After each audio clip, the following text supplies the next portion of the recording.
Somebody who wants to brag about having done it.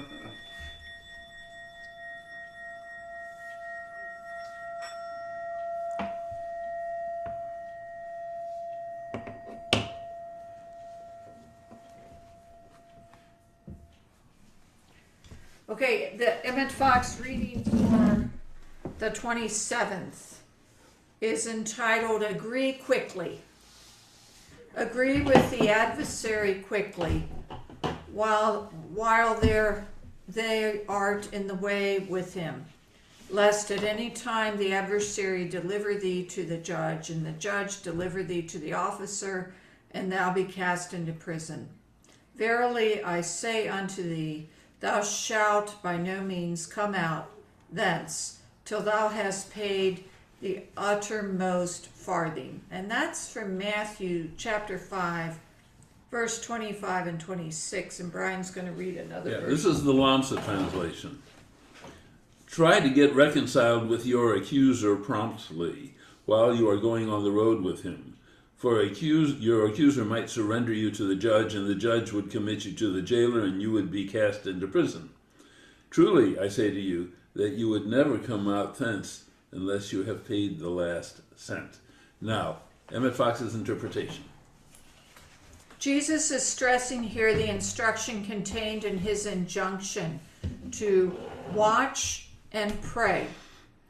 It is ever so much easier to overcome a difficulty if you tackle it at its first appearance than it will be after the trouble has had time to establish itself in your mentality, to dig itself in, as the soldiers say. The moment a difficulty presents itself to your attention, quietly affirm the truth, giving it no chance to dig itself in.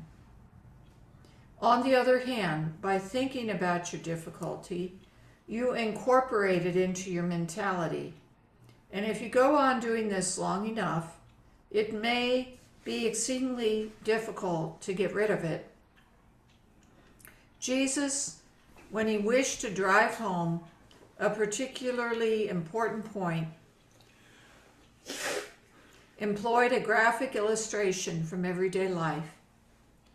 In those times, the law governing debtors was extremely severe, and when a man found himself in debt, it behooved him to come to terms with his creditor as quickly as possible.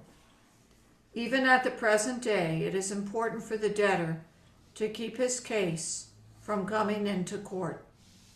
For the longer the case drags on, the more do lawyers' fees, court dues, and expenses of various kinds accumulate, all piled up on top of the debt proper. So it is with the various difficulties that present themselves to us in our daily lives. Thank you. Well, my talk does not, in this case, reflect what Emmett Fox wrote today. For those of you who are new, it's often interesting how often the two correspond, even when I or Lori or whomever is talking haven't looked at at what Fox was writing beforehand. The title of this talk is The Last Sunset, and it reflects a conversation I had with a friend who works in rehab at a hospital. She told me this story. One of her colleagues there was working in the hospice wing one evening, and one of her stops was the room where there was an elderly gentleman in hospice, sort of waiting to die, and she found him obviously upset, and she asked why, and he explained to her that he'd asked the nurse to put him in a wheelchair and roll him over to the window so he could look outside, and he'd been refused. She said she was too busy to do that. And the rehab person looked at his chest. There was no reason he couldn't be put in a wheelchair. So she helped him out of bed, put him in the wheelchair, wheeled him over to the window, and he thanked her, and he said, I try to see each day's sunset because I know it may be the last sunset I'll ever see. And thinking on that later on, it struck a chord with me on one of my shortcomings. The day previous, I had officiated a wedding in a park in an arboretum, and it was a gazebo located maybe 2/10 of a mile into the woods. And I was walking in there with the couple, and they were walking slowly and oohing and eyeing because since the time they'd gone there to look at it and reserve it, the flowers had all come out. And there were flowers in profusion, wonderful colors and so forth. And reflecting back, I was just wishing they'd hurry up and get to the gazebo so I could get them married and get out of there. I wasn't stopping to enjoy with them. I wasn't stopping to enjoy, period. And I missed that opportunity to add some enjoyment to my life. And reflecting on it, I do that a lot. I tend to be single-focused. And my focus is get stuff done that'll make the world a better place. But what am I leaving out for myself?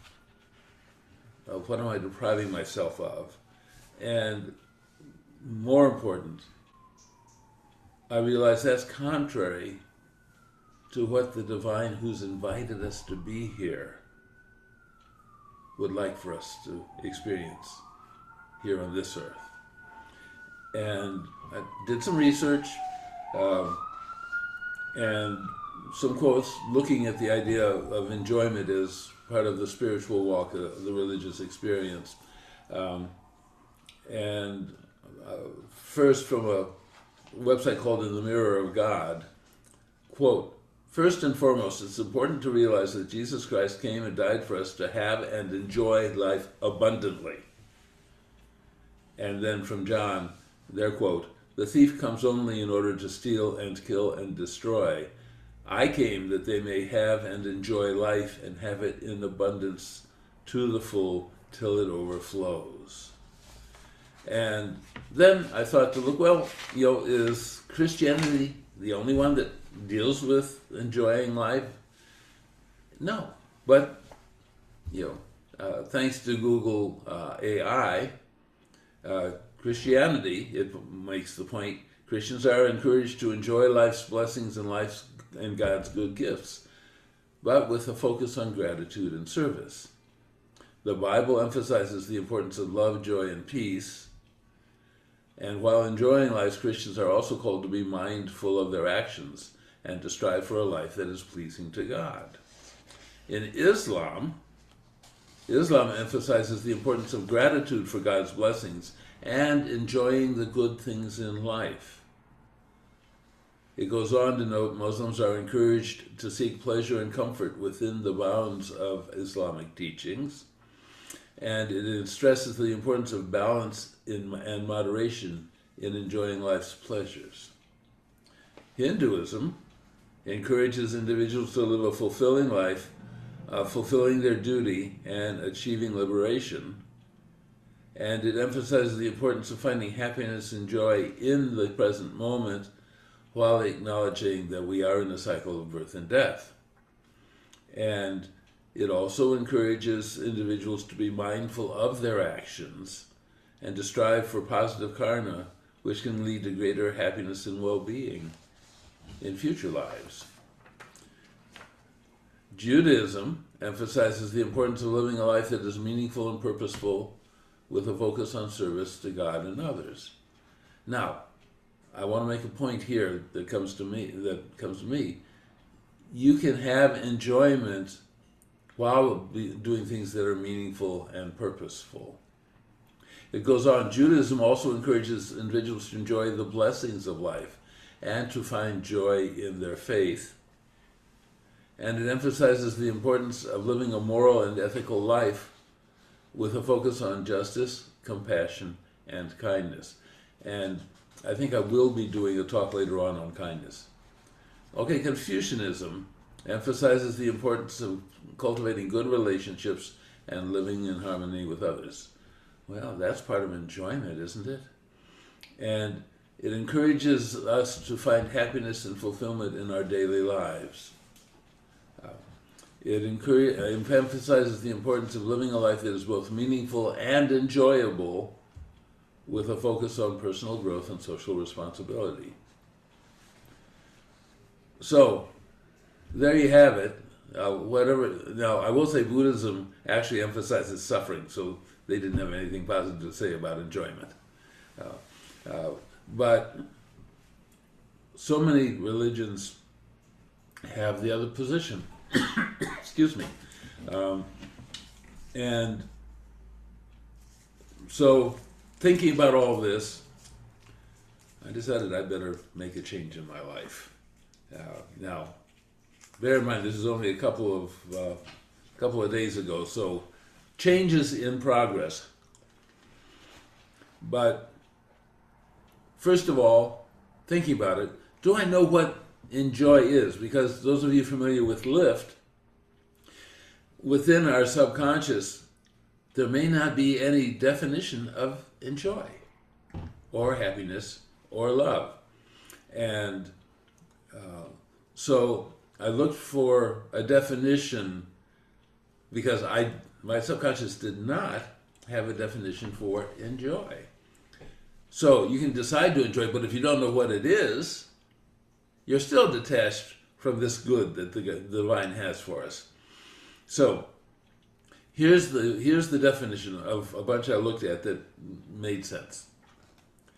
To enjoy something is to take delight or pleasure in something, to have fun doing it. Whatever you like or love, you enjoy. Saying you enjoy something is a major compliment. It means you like it, it makes you happy. And then it goes on peripherally. Some people enjoy sports, others enjoy music.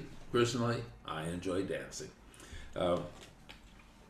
So now that I have my conscious and subconscious both agreeing to this definition of enjoyment, I can now work to modify my choices in life, my behaviors in life, to be more mindful of enjoyment opportunities. Mind you, this is not something that I can cut a huge swath all at once, just a little bit at a time as I figure it out. And so I'm still claiming and still planning to be primarily focused on what I feel is my calling, to do things on this earth that will leave it a better place, and its inhabitants in a better place for my having passed through. And I think that's something all of us, no matter what faith or lack of faith, can choose as an ethic, as a driver.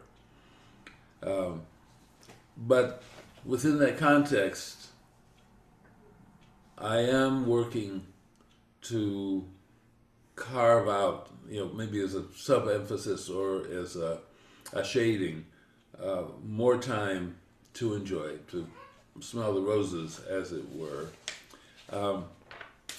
So here's what I've done so far.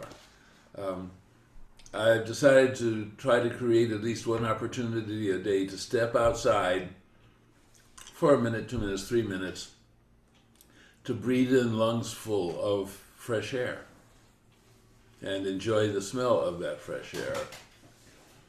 And 5 times so far, I've stopped by our carriage house where we allow 3 community cats, homeless cats, to reside overnight. And I've stopped in the morning and sat down on a bench we have there and let them come up so they could get petted. They get some pleasure out of it.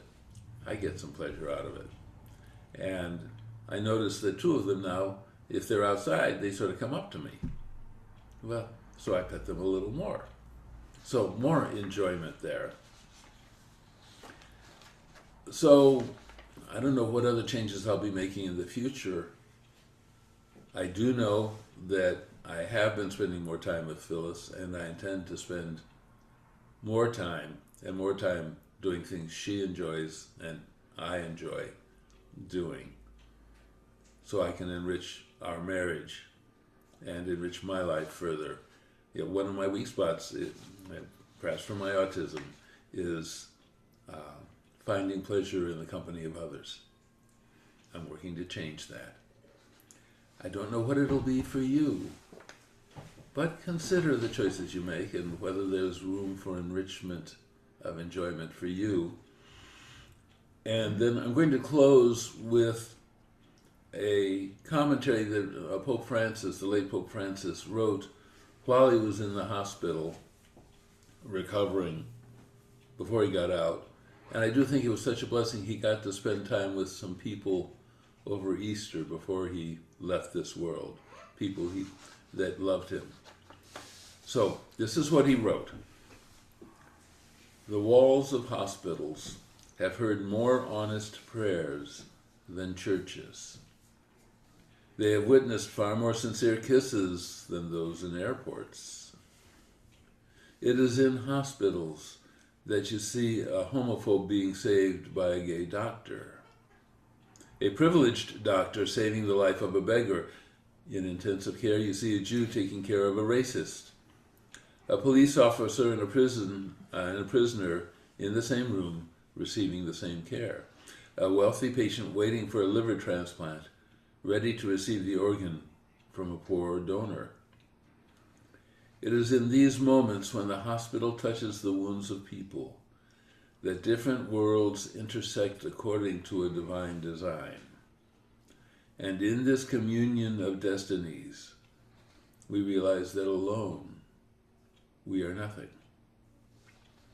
The absolute truth of people, most of the time, only reveals itself in moments of pain or in the real threat of an irreversible loss.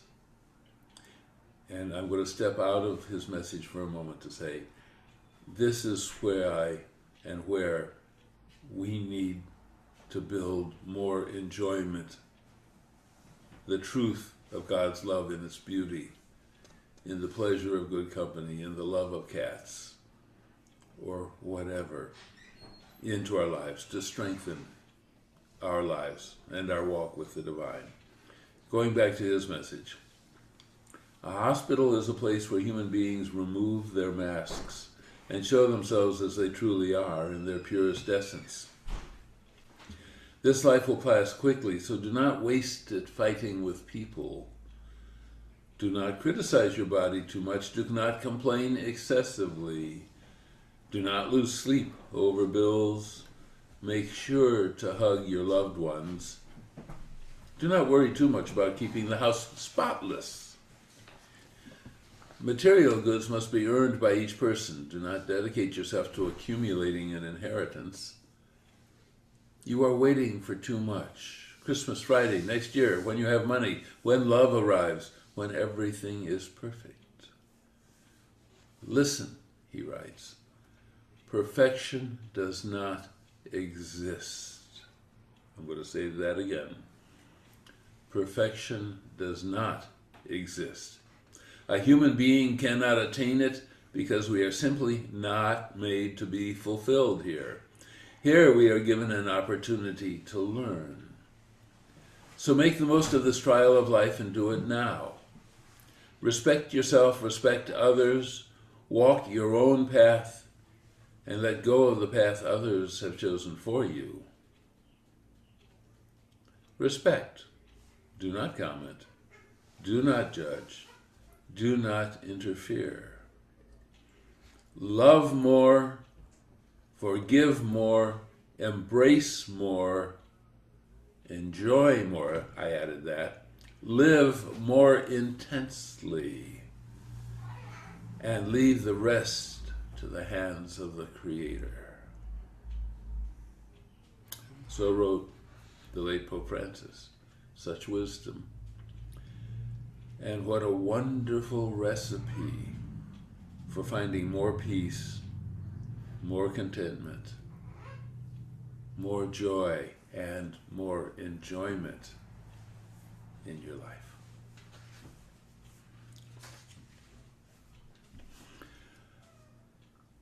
So, that's what I have to say today, and feel free to ask me every so often how I'm coming along in creating opportunities for more enjoyment in my life. I am fallible. Your asking questions may keep me on path. So, anything anyone wants to contribute? Thoughts, feelings? Leah? It reminded me when you were talking about the flowers that the bride and groom were appreciating. And to me, because I know I mentioned this to a friend, something happened, whatever. And by the zoo, there's a corner full of beautiful tulips. And in 2020, Easter Sunday, I end up calling the ambulance to take me to the VA hospital because there's the zoo and there's the VA. And I remember the ambulance ride seeing all those beautiful tulips on Easter Sunday in 2020. It's like I may not have had a right side, but I got to see the tulips. So that's a reminder too. Even if you're going through something like that, there might be something out there for you to appreciate. So don't just think about it when you're healthy. Excuse me. When you're healthy, but anytime you get a chance to see something like that, enjoy it. And I just now remember too, when I was going from Jewish to UC for my heart surgery, I got to go on a helicopter ride. So I enjoyed that. Don't remember anything else after that or before that, but I got to go on a helicopter ride. So again, whatever floats your boat. Hey, I got to sit up and watch it. Didn't know what neighborhood I was going over, but that was cool. that's that's all I remember until definitely way after the heart surgery. So again, even if you're going through something life changing, if you see something's happening that you enjoy it. Because who knows when I'll be able to go on a helicopter ride again, even healthy. Hopefully this, next time. But again, or even this year, the tulips by the zoo is just as gorgeous as they were in 2020. And I wasn't going through with an ambulance, but I was able to say, my friend pointed it out. It's like, and I saw to me even more blooming tulips. And I love, as you could tell, I love tulips. But yeah, so even if you're going through a rough patch, enjoy the fun that you're having, even if it's for a couple minutes. Thank you. Thank you. Okay. Somebody else with a contribution. Ellie. Enjoyed your talk, Brian. You kept emphasizing enjoying the moments, enjoyment, spiritual journey, happiness, and joy in the moment, enjoyment in life. I ran across a meme this past week. Let me find it. And I mean, it was in one of the groups I'm in, and so one of my friends posted it. And she said, the meme says, being a witch doesn't mean constantly crafting spells. Sometimes it's just finding gratitude, lighting a candle, being mindful, and watching for signs and synchronicities. So, I mean, you can change, the noun in there to whatever you are, but it made a point of,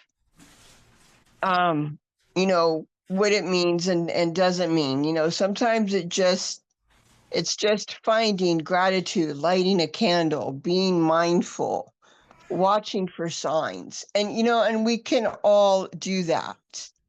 The more awakening, for lack of a better word, on this journey I'm on, the more I'm seeing, the prejudice against certain things. For instance, No one really bats an eye when someone is praying to God. Common, right? But when someone comes and says, I'm praying to the goddess, or I'm praying to Freya, or, I'm going out in nature to my church, people's eyebrows go up. Why? Everyone goes and worships and feels nature, feels that calm, feels the divine in their own way. So when I ran across that meme, again, it was the same way. You can change the noun to whatever you want. A healer, an empath, a doctor, a teacher. But we all do the things that the meme says. We all can light that candle. We can all take a breath. We can all do those same things.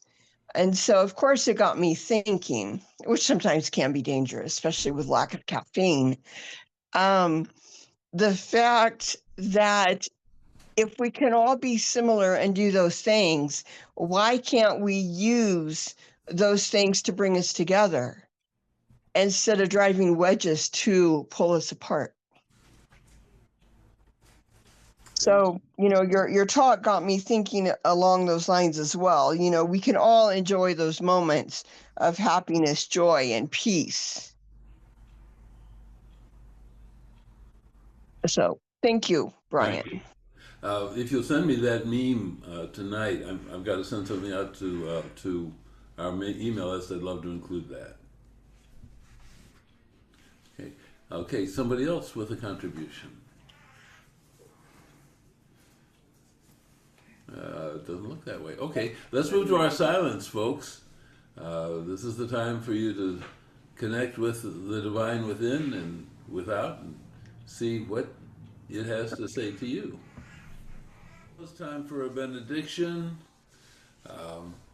We want to give thanks to the divine for having brought us together today, for having provided our needs this last week, for having given us joy and enjoyment.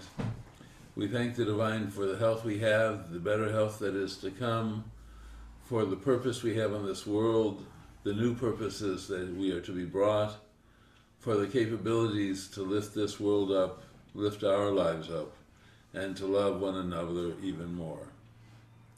We thank the divine for having created this small gathering of people who support one another and care for one another. We thank the divine for walking with us as we depart from here to wherever we're going this week. And we thank the divine for bringing us back here again as soon as possible so we can laugh and learn and love together. Take good care, all. Enjoy the evening. Go out and breathe some fresh air. And bye-bye for now.